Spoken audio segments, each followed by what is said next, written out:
2006 to order. I certainly want to welcome each and every member of the committee. We're all here with save only one fellow, Representative Martin, that's on vacation.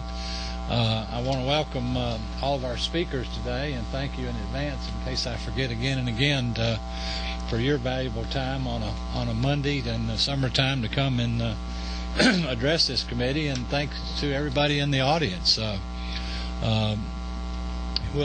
We'll be hearing from the committee members and everything a little bit later in the program. We're going to have 6 speakers today, and they include representatives from the Georgia School Boards Association, which are going to be leading us off in actually second after Senator Mitch Seabaugh, who's with us. I want to introduce Mitch is in the audience and welcome him here. He just took over as chairman of the Senate Finance Committee, which will be our counterpart in the Senate, and has graciously offered to participate in these meetings so that there won't be any downtime when we get back for the session, hopefully. And we thank you, Mitch, as always, for being here and your service to all of Georgia, which is always exemplary. We thank you for that.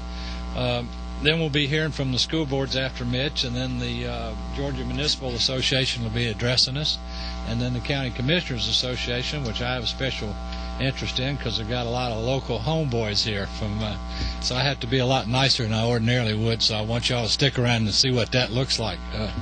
And then later Tommy Hills from the governor's office, and then everybody's beloved Department of Revenue Commissioner Graham will be here to be on the finale. But just briefly to start us off, since it's our first organizational meeting, our mission is a comprehensive review of the current tax structure from local through the state level. We're certainly not going to get into any of the national level stuff, but as a whole, and what we're about is to try to identify areas that are antiquated and or overly burdensome to the taxpayer or taxing entity, and finally to offer recommendations at the end of all this as to how or if the tax structure should be altered to provide for a more equitable and efficient system. Now, with that said, please hear in your mind's eye what wasn't said. This is not going to be a tax exemption du jour committee. We do have a business incentive committee that's going to be looking at those kind of things. Economic development and business incentive will be a very, very small part of our comprehensive study, but that will not be the focus of this committee. Obviously, I think it might be the subject of some of the issues that we covered, but only collaterally. We may deal with some taxing priorities, but only in the very general or macro sense as far as establishing priorities are concerned. We're going to be acutely interested, though, in ways to reduce compliance expense for our taxpayers and ways to enhance collection of legitimately owed taxes. I think everybody on this committee believes that if we could just collect all that's owed, we wouldn't have to have near as many taxes as we do. When we entered our recession 3 or 4 years ago, we had over $1 billion of outstanding taxes, which just happened to just about equal what our deficit was. So had we been able to collect those taxes, we could have been insulated from a lot of the horrible decisions that we had to make during that time that we try to block from our mind's eye if we can. Some very difficult times and decisions. Our system of tax collection incorporates sometimes 2 non-governmental entities and individuals in the collection process. We're going to be looking at this and see if we're doing that in the most efficient way. An example of that, obviously, is we ask our retailers to collect sales tax. We ask our energy providers, in many cases, to collect sales tax and other kind of consumption tax on fuels and so forth. So are we doing that the best way we possibly can? Are we getting the most bang for our buck there? Or are we rewarding those that do a good job adequately to do those? We're going to be trying to identify areas where we can improve if there are any. Now, the members of this committee, as I look around and see you guys, you're probably wondering how you got here, because there's not a single one here asked to be on this committee. And what I want you to know and everybody in this audience to know is each of you were handpicked. And you were asked to be on the committee. None of y'all asked to be, that I'm aware of, to be on this committee. And you were asked to be on this committee because you know about the subject matter that we're about. And I know you all to be public servants that would rather deal with a smaller subject matter in a superlative manner than a large subject matter in a halfway manner, and that's what this committee is going to be about. There's a lot of detail in that regard. And you were selected by the leadership here, not just me, but by the leadership here, because we, frankly, to be blunt, we think you're very smart individuals, and a lot of the subject matter we're going to be covering is going to take that. It's going to take a pre-understanding of what we're doing. And I also want you to know that none of you are chosen for a political reason. As a matter of fact, you're chosen for just the opposite of that. And I want you to think politically. I know each of you have different biases and so forth that you have to come with in a representative capacity from your districts, and I'd like for you to set those aside at the door. And what we're going to be doing here is looking at the tax structure for this entire state globally, not just what's in our individual districts. And I know that each of you all has the capacity to do that, and I laud you for that. I thank you for that, and I challenge you to think globally as we go through this. I also want you to know that you're right now each officially appointed co-chairs of this committee. Just as soon as I finish this speech, that'll be probably my last chairman duty. And it's my intent to rotate the chairmanship as we go through our committee meetings, because, again, you're all selected for various areas of expertise that we're going to want you to be in leadership capacity in this committee. We're going to, before we begin hearing from our presenters today, I want to make sure everybody understands and hopefully will join me with a clean slate. In other words, I don't want any preconceived agenda or message. I want you all to learn from this committee. I just want us all to learn from this committee. So I'm not trying to communicate a message that I already have to get to you for legislation that I think that we ought to present later. I hope we'll all discover that in a learning capacity together as we go through this. I do have a couple of burning questions that I want to kind of plant seeds in your minds about. And I'll start out with that age-old adage, does the dog wag the tail or does the tail wag the dog? And I say that in tongue-in-cheek, but what I mean by that, does our tax system drive the budget, or does our budget drive our tax system? I think that's one of the questions we're going to be answering throughout this process. You know, we've all been here during expansion times where the budget and also the tax cut revenues were expanding, and that's kind of a pleasant time to be an elected official. But we've also been here during a recession. We've been here painfully during a recession, and what we learned from that is that most times we have more revenue needs during a recession than we do during an expansion, and so it's exponentially devastating to us as policymakers and budget writers to deal with that. One of the other questions we'll be trying to answer in our comprehensive committee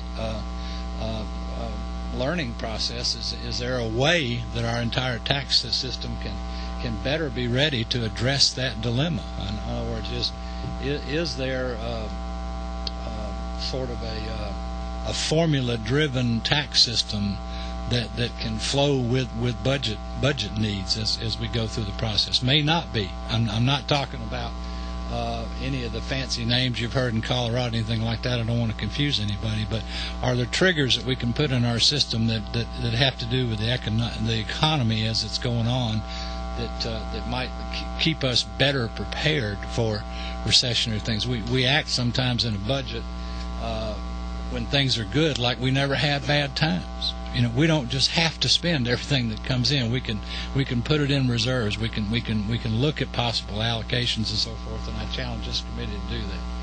So anyway, that's kind of what I've got in mind for the beginning of this whole process.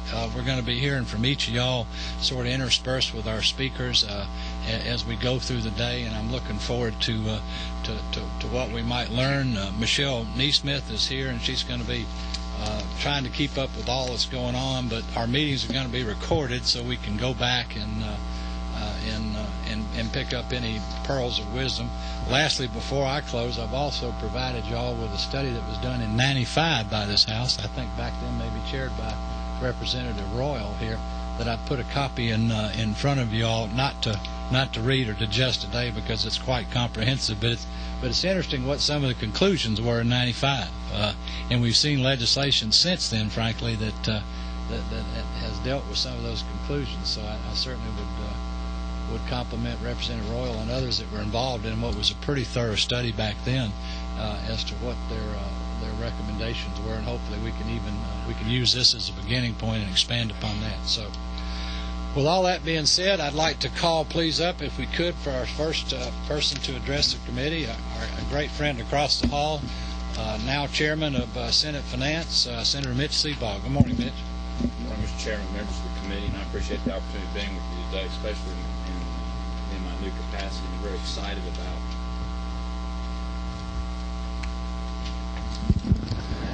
Is that better? Makes me want to sing a little bit. Boppa, boppa. Anyway. That's okay.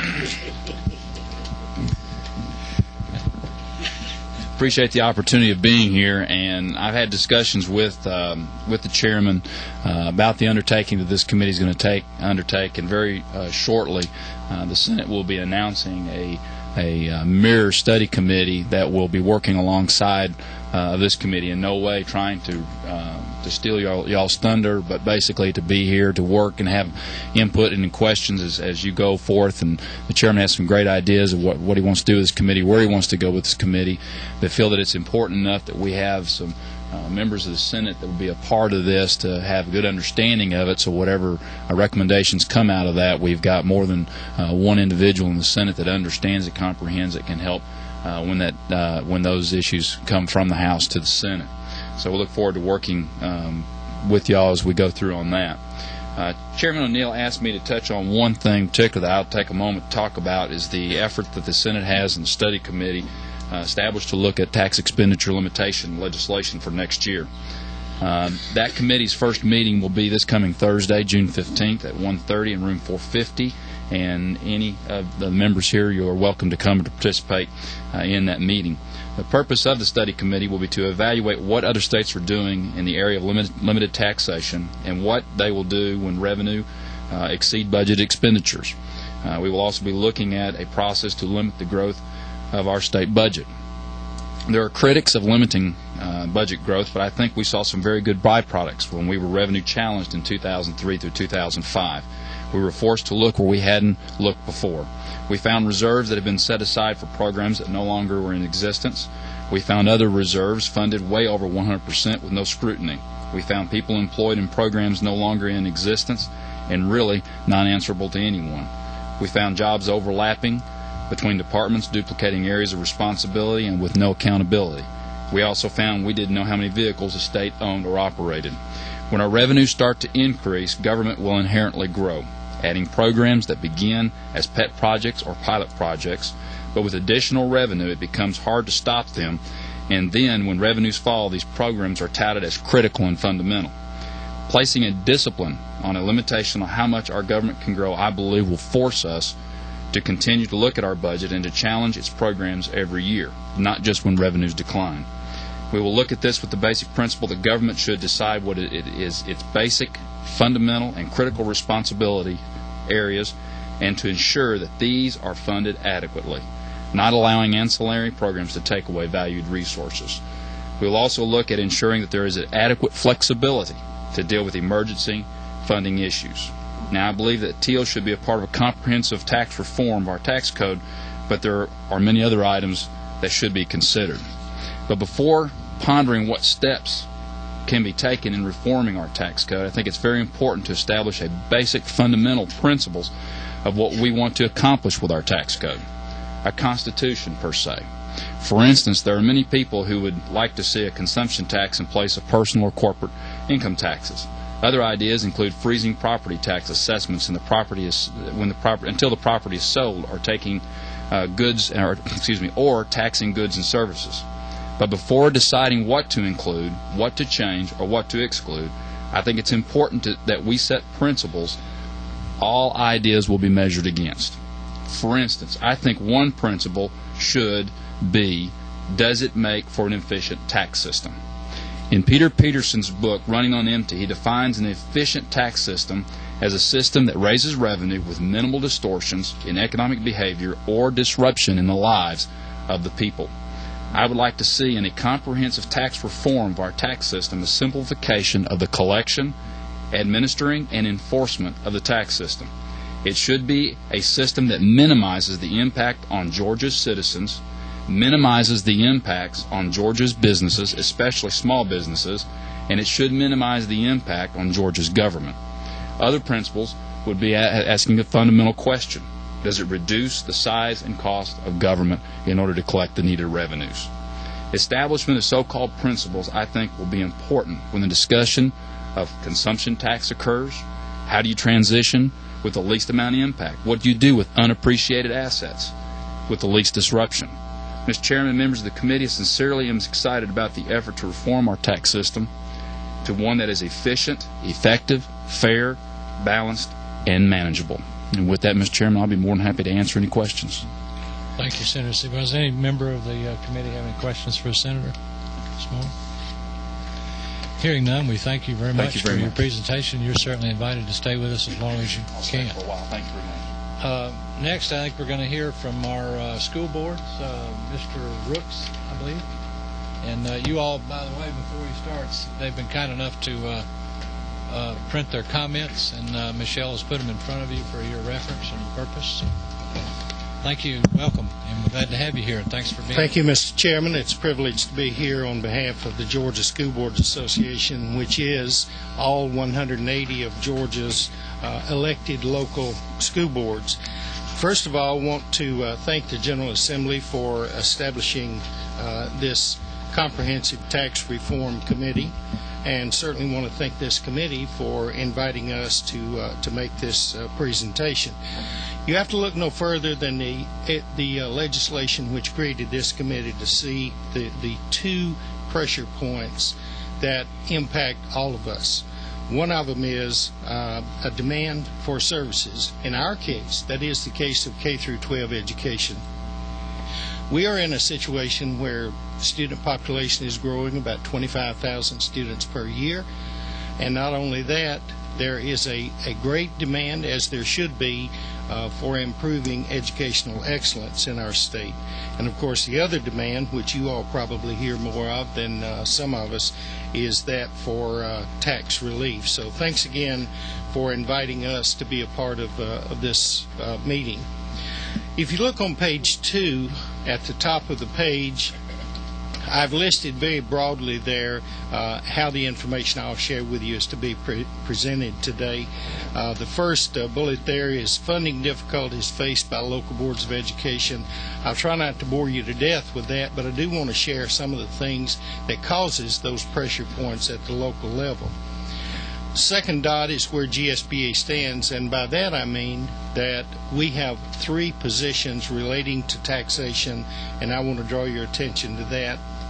And then the third bullet is the recommendations, including comments as requested for us to present today. So let's get started with the funding difficulties faced by local boards of education. First of all, as most of you probably know, local boards depend on one source for their revenue at the local level, and that is the property tax. In this state, there are 10 systems that have a local option sales tax for operational purposes. That means they can use that revenue, of course, to run the schools, whereas the other 170 cannot. Now, what that means is that in our state you have a lot of systems that are bumping up against the 20 mil limit, which the Constitution sets for the levying of millage at the local level. There are a few systems that by referendum have gone beyond that. You might ask the question, what difference does it make for these 10 systems in terms of the millage they levy? The 10 systems, and they're listed there in your booklet, on average levy 9.4 mills for operational purposes. On the other hand, if you take the other 170, all 180, including those 10, the millage is 15.16. If you get lost in the numbers there, there's a difference of about 6 mills less for those who have the lost option for funding schools. And again, the problem is that many systems are bumping up against the 20 mil limit. As a matter of fact, in our state there are 32 systems that already levy at least 18 mills. We have 3 systems that are at the 20 mil limit. They can't go any higher. And again, we have some systems who, through a local referendum, are able to go beyond the 20 mills. The last dot on page 2 refers to underfunding. I'm not going to bore you to death with all of the details there. In 1985, this General Assembly approved and passed a wonderful funding program called the Quality Basic Education Program. The problem with that is, though, that it has not been adjusted to keep up with inflation. Let me give you just one example. That one example is textbooks. I'll bet if you were asked, or if you ask any person, does the state fund textbooks, the answer probably would be yes, the state funds textbooks in Georgia. The truth of the matter is, in FY02, which was almost 5 years ago now, in FY02, the state funded less than 1/3 the cost of textbooks, which meant that the local school boards had to turn to property taxes to fund 2/3 of the amount required for textbooks in our state. On page 3, at the top, another pressure for local school boards, a difficulty they have, quite frankly, is the cuts that have been in place now for in FY07 will be 5 years. The year we're in now, FY06, the funds earned through the QBE formula have been reduced by $332.8 million. That money has to be made up through the local property tax. The local 5 mil share has been increasing steadily. In fact, in FY07 next year, the local fair share is going to go up $104 million. And in case you might wonder, well, what part does the local fair share pay? When the total cost of education is calculated by the state, they deduct the amount that 5 effective mills would raise from every school system in the state. The problem with that is not the levying of the 5 mills. The problem is that with the local fair share, in other words, the local school board's part going up, the matching part by the state in the QBE formula has not taken place. Another difficulty we face is the growing list of exemptions, and I heard that mentioned earlier, and I know y'all are going to look at that. And finally, the impact of the burden of shifting the cost of funding education from the state to locals can be summed up very powerfully, we think, if you look at the data from FY02 through FY05.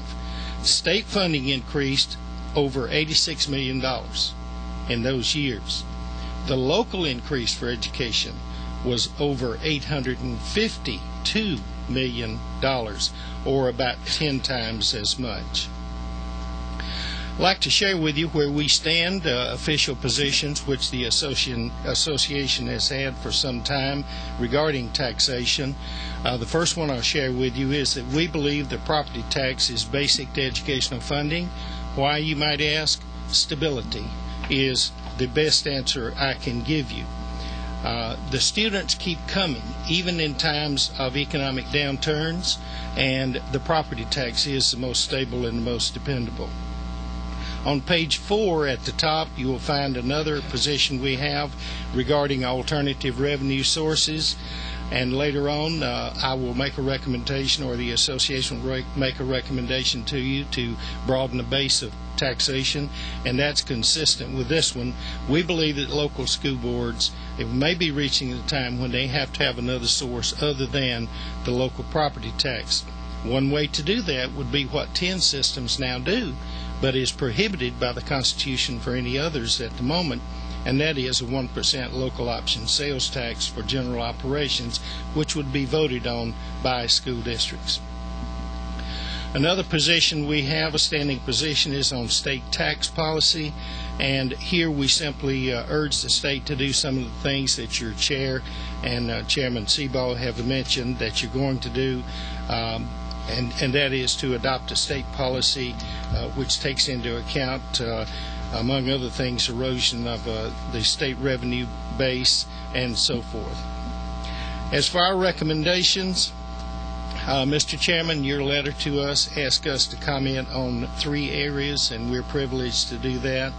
One of them was methodology of analysis, As simple as it may sound, the first recommendation we will have is to list all of the state and local level taxes and the current exemptions that apply to them. But then we go to some recommended criteria. Some of these have already been mentioned this morning, but they're in our recommendation as well. The first one is equity and fairness, and by equity we simply mean equitable across levels, so similar individuals, households, and businesses have a similar tax burden. Next recommendation for criteria would be simplicity. We think it's important that taxes are made clear to the taxpayers.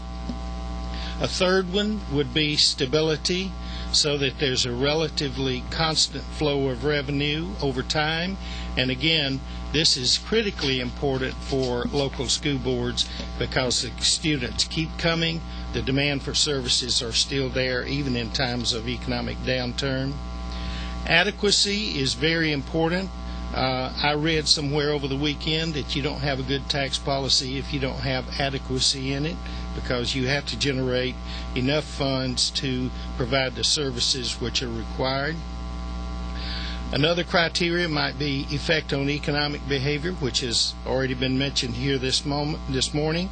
But whatever tax policy you have should foster a climate conducive to economic development.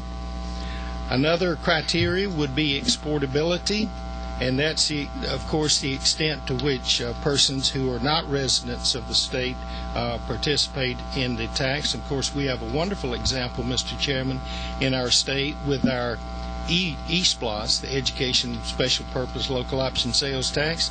Those of you who have districts along I-75 and have those spliced, you get a lot of travelers from other states coming through who help support the construction of schools. Also a question, what, if any, are the administrative impediments to effective collection of taxes, which Senator Seabaugh referred to before.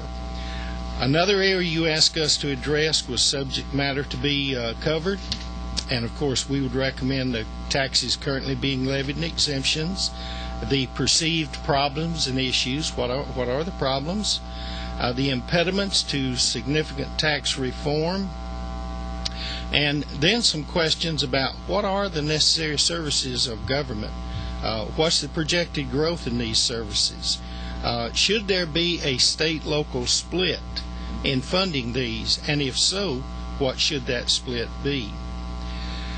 Another recommendation we would have, the subject matter to be covered, is should the tax structure be changed to reflect a greater dependence on the service sector? In other words, should the sales tax be extended to consumer services such as barbers and hairstylists?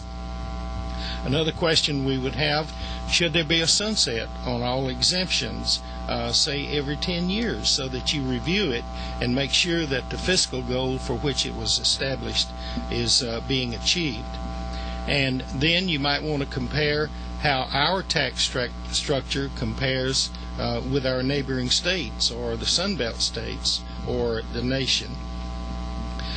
The third area which you asked us to address was priority of subject matter, and we feel in terms of the entire structure, it's getting a handle on the state and local exemptions which are out there. Increasingly, there are exemptions to school property tax, for example, based on age or income. I live in Cobb County. Right now we're levying 19 mills in Cobb County. I'm over 62 years old. I realize most of you don't believe that, but I'm over 62 years old, and in Cobb County you pay 0 school taxes. It's that kind of thing which we would hope you would take a look at. The most urgent, we believe, in terms of perception of taxes is the property tax, and there's a legitimate concern of long-time residents in growing areas being priced out of their homes. That's a legitimate concern. There's a general perception that there's overdependence on the property tax, and we would urge you in that fourth sub-bullet there that any relief should not remove or limit the taxing authority of local school boards.